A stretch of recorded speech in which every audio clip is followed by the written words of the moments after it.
I get so emotional because I feel so humbled every time I share my TTC journey. I don't know whether or not my body is capable to bring this baby to full term. Hi guys, welcome back to my channel. Today's video is gonna be something really lengthy, but I realized that I was getting a lot of questions, and a lot of you guys who suffer the same diagnosis as me have been encouraging me to make this video. So sorry for those of you who have been following me closely on my journey on Instagram, on my YouTube. I know I've shared a bit about my diagnosis, my PCOS, my fertility, TTC journey. Some of these information will be repeated, but I realized that I was getting a lot of questions. I should just make it easy for everybody and just consolidate all of your questions into this one video, which I'm gonna dive deep and in depth into. Before we dive right into this topic, I want to first do a disclaimer. I am obviously not a healthcare professional. Take everything I say with a pinch of salt. It's really just me sharing my experience, what I did, what were the diagnoses by my gynae and my fertility specialist, and all the other healthcare providers that I've seen along the way. Do your research and please go and seek help. Don't self-diagnose yourself because it's just never gonna end well. Really totally understand how it's like to be stuck like a cycle full of questions with no answers. If anything, the bottom line of this video is to seek the right help. That way you can get the right diagnosis and start on the right treatment. The earlier you do it, the better. The better for you to, you know, kind of help manage your condition, because PCOS is something that you have to deal with for the rest of your life. It's incurable, but it is manageable. Let's first talk about what PCOS is. Polycystic Ovarian Syndrome, a problem with hormones within your body that affects women during their childbearing years, so from 15 to 44 years of age. I'm reading all these from WebMDB so I don't get anything wrong. One of the most common ovulation issue that women face, between 2.2 to 26.7% of women in this age group actually has PCOS. There are three main diagnoses: cysts in the ovaries, second one is high levels of male hormones, and lastly it would be irregular or skipped periods. For me, I knew that I always had a fertility issue because first thing first, I had my period extremely late. I know I shared this before, but most of the people around me or within my circle of friends, they got their periods before they entered secondary school. So they got them mostly in like primary 5, primary 6, which is 11 to 12 years old. I only got my period when I was 16 years old. I remember knowing that this was definitely an issue, and I would really just pray for it to come every single day. When my period came, I remember I was having badminton training that time. I ran out of the toilet and I just shouted, "My period is here!" And my entire team did a mini celebration with me because I was literally the last one that didn't get my period. It was really short. Through biology classes, through sexual education classes in school, you know that standard menstruation cycle is about 28 days. You kind of menstruate for about 5 to 7, 8, 9, 10 days. My first period came for only about 3 days, and it was like really little blood, so much so that I actually wondered if it was actually a period at all. It actually stopped coming for the next 6 months before my second period. Then the second period became a little bit more normal in length. My period usually lasts about 5 to 7 days, but it's usually very light flow. It went on for 6 months, for about a good few years before it slowly went down to 5 months, 4 months, and of course when I went into uni, you know, I kind of started to eat better, I started exercising better in a more healthier way. That's when I actually saw a lot of improvement in the shortening of my menstrual cycle. So it used to be 6 months, and it slowly shortened down to about 2.5, 3 months. So it never really prompted me to really go and see a specialist or anything because I was young. You know, I didn't have a lot of money, information, or there wasn't a lot of awareness around it. So that's why I just didn't really bother. And to be honest, to a young person, periods are messy. They are crampy, they're painful, they're expensive because you have to buy pads. You constantly have to keep checking whether or not you stained your skirts. It's just an overall like icky feeling that I was kind of glad I didn't have to go through, you know, especially when I was younger. But one thing I knew is that I definitely want to be a mom when I grew up, and being a mom is definitely a dream of mine. Whenever like teachers would ask me when I was a kid, like, what do you want to be when you grow up? My answer would always to be a mom. I never envisioned myself not having children. When I picture how my life would be like in my 30s, in my 40s, in my 50s, it would always be with at least one child. As I got married, you know, that's when I started thinking more about, okay, maybe I should give my body some time to regulate itself. And the first step was to go and seek help for this whole like irregular periods kind of a thing. I always knew that I had an issue. What truly prompted me was, and I believe I shared with you guys in a previous vlog before, it was a very, very stressful period during my work, like peak seasons, where my period just stopped coming and I was losing a lot of hair and I was breaking down because I was so stressed. From 2.5 to 3 months, my period kind of stretched out to 4.5 months. 4.5 months, when it still didn't come, it was when I was speaking to a friend and I asked her for a fertility specialist contact or if she had anyone to recommend. And I went straight to her. So I already knew that I had PCOS because of irregular periods. What confused me a lot was that I didn't have the usual symptoms of PCOS. So for those of you who have heard of PCOS, the first thought that comes to your mind would probably be like, you know, someone with a lot of facial hairs, someone who is prone to gaining weight really fast, someone who looks slightly stronger, and in general, what we learn or what we hear is often that PCOS is when the male hormones are a little bit more than usual in a female's body, if you get what I mean. Yeah, so for me, I was like, but I don't have all of these symptoms, and all of these symptoms are actually very visual symptoms, right? So I was like, maybe what I have is not PCOS. Maybe it's just like poor diet or like poor sleep or like for this particular time, stress, right? So I kind of had it at the back of my mind, but honestly I was thinking, even if I did get diagnosed with PCOS, so what? It's not like I can do a lot of things about it, you know? I didn't have much hope. I walked into the fertility specialist clinic and she looked at me, she listened to my previous history, and we did a vaginal ultrasound. So basically she inserted this long looking dildo, which was like this long, into my vagina just to see what was going up there with my uterus lining, with my ovaries, and true enough, she saw a lot of cysts. So usually when we say cysts or polycystic ovarian syndrome is when you have lots of little sacs of underdeveloped eggs that are not matured, that are kind of just stuck around your ovaries, and that was what we saw. She said that, you know, I had a lot, like she literally looked at it and she like circled it for me. She's like, oh, see, there are so many of them. So that was when I was diagnosed with PCOS through the vaginal ultrasound. So there are many ways you can do that.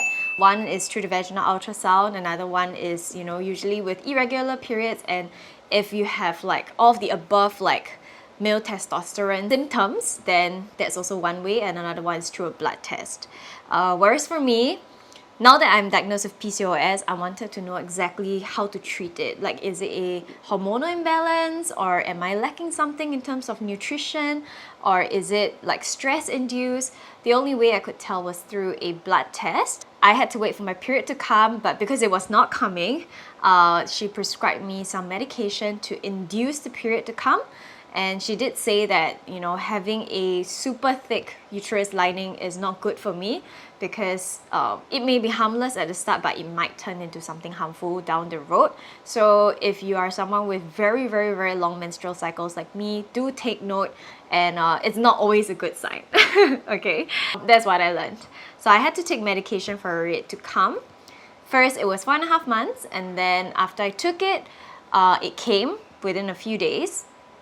And then I went back for my blood test on the second day of my period. It was super specific, I'm not sure why, but my gynae said to come back on the second day of the period. I went back and I did the blood test. I have my blood test report all here. When the blood test results came back, it was actually everything that we kind of expected. Number one, I had really low progesterone. So this signals that the egg was probably not released from the ovary, and it also signals that I have insulin resistance, which then gave me a clearer understanding as to why my cholesterol levels were so high and so on and so forth. So everything is linked. And then I also had very low estradiol. Like, it was so low that it was equivalent to someone who was in her menopausal stage. So basically, estradiol is the most active form of estrogen. I'm sure all of you guys have heard of estrogen, which is the female hormone that is needed to work with progesterone to promote your menstruation, your menses to come. I also had really, really low luteinizing hormone, which is short form LH, which actually triggers the ovary to release a mature egg. So all of these actually point to me having PCOS. At the same time, what confirmed that I didn't have the high testosterone side of PCOS was that my testosterone in my blood test was extra low. My cortisol levels, which is your stress hormones, also came back really high. So that was one very big telltale sign. What my gynae told me is that, you know, the biggest takeaway from this is that if you want to control your PCOS, if you want to help with your ovulation, and in turn help with the conceiving of a baby down the road, you need to, number one, control your insulin resistance by a good diet as well as exercise. And number two, you need to reduce your stress. So, you know, with this whole stress thing, like, I went to TCM, and every time the TCM like practitioner like takes my pulse, they are always like, "You are so stressed," and I'm like, of course you would say stress, right? Because like, that is the answer to every single sickness and ailment that everyone has, which is why I always thought like doctors were just taking the easy way out by diagnosing everything that I had or felt as stress induced. But this time, it's the blood test, it's written black and white in my cortisol levels that I am very stressed. So therefore, I have no choice but to truly be convinced that I'm stressed. Lol. So what I did for the next few months was to try and control my diet. I did try, but honestly, there's no way you can be extra strict with it. I was already exercising anyway, so there wasn't much I could do in terms of the exercise department. But I also did make very conscious decisions to find out what were the stress triggers in my life. It was a very funny exercise that I had to do, but I learned this from a podcast that I was listening to at that time, where I sat down and I really dug deep into my heart and was looking for 3 main stress triggers in my life, whether or not they were temporary, no matter how big or small, 3 main ones. And I listed them down, and I actively, consciously changed my perspective, removed myself from certain toxic friend groups that were giving me a lot of stress. I just took on less work and stayed at home a lot more during that period. Yeah, so that was what I did when it came to stress management. Other than that, I was actually doing my research, and my gynae also recommended me some supplements that I could take. One of them that was meant for insulin resistance PCOS was called Metformin. But I was like, okay, Metformin is a little bit extreme for me right now.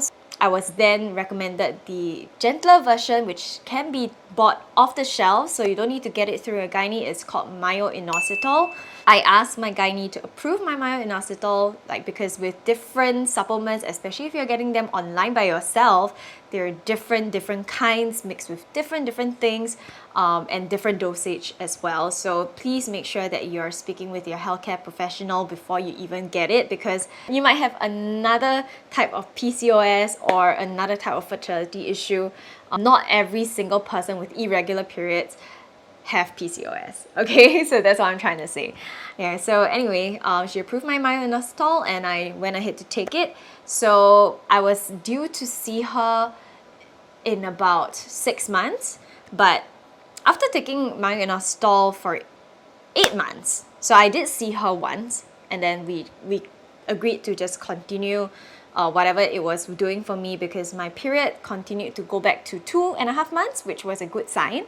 So she said, okay, continue with it. It seems like myo-inositol is enough and is working for you, so continue with it. I'll see you in the next 6 months. And shortly after, I got pregnant.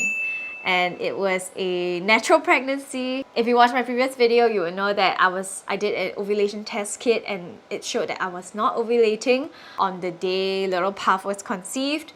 But for some reason, we landed it and we conceived. So all in all, I would say, for those of you who ask me, what was my secret, to get pregnant despite having PCOS and insulin resistance and high cholesterol and all these other health issues, I would say it was finding out the problem and then making conscious decisions to find the right treatment for it. In my case, my problem was stress. That was the main thing. And the insulin resistance, which myo-inositol, the supplement, helped me with. But it was only through the right diagnosis and that I was able to have the right treatments for it. So in that sense, even though it was a really costly and really draining journey, because this took about 1 year before I was actually pregnant, I would say it's all worth it. I could have waited way longer, or I could have gotten in circles and circles and circles before I found my answers. So all in all, I'm extremely thankful. And also, I believe that prayers are extremely powerful. We have been praying a lot for this baby. We always prayed that God would give us or grant us this little blessing in His time and in His season, and that everything happens for a reason. So yeah, we are super blessed, and I just hope that whatever your faith is, prayers are very important. And if you need a prayer, just feel free to write in the comments and I'll be praying for you as well. So yeah, I know this video is extremely long, and here I am just tearing up again. I get so emotional because I feel so humbled every time I share my TTC journey, which I feel a little bit ashamed to call it TTC, because to be honest, I didn't have to try very long, and I am very lucky to have this baby. But honestly, every single day I am worried as well. I don't know whether or not my body is capable to bring this baby to full term, but every single time we get reassured with every ultrasound, with every gynae visit. So far so good. Do continue to pray for us and pray for little baby Puff. But yeah, for those of you who have your little miracle stories to share, I hope you can share them with the community in the comments box down below, because I suddenly realized that there are so many women out there who are in the same situation. If you're still watching this video at this point, you're either on a TTC journey yourself or you suspect you have PCOS, I hope you would find strength and also continue to have faith. And yeah, I will chat with you guys in the comments box down below. And I hope and I pray that I'll be able to read more personal experiences from my followers and my viewers in the comments box down below. And if you have any questions for me, let me know as well. I'll see you in my next one.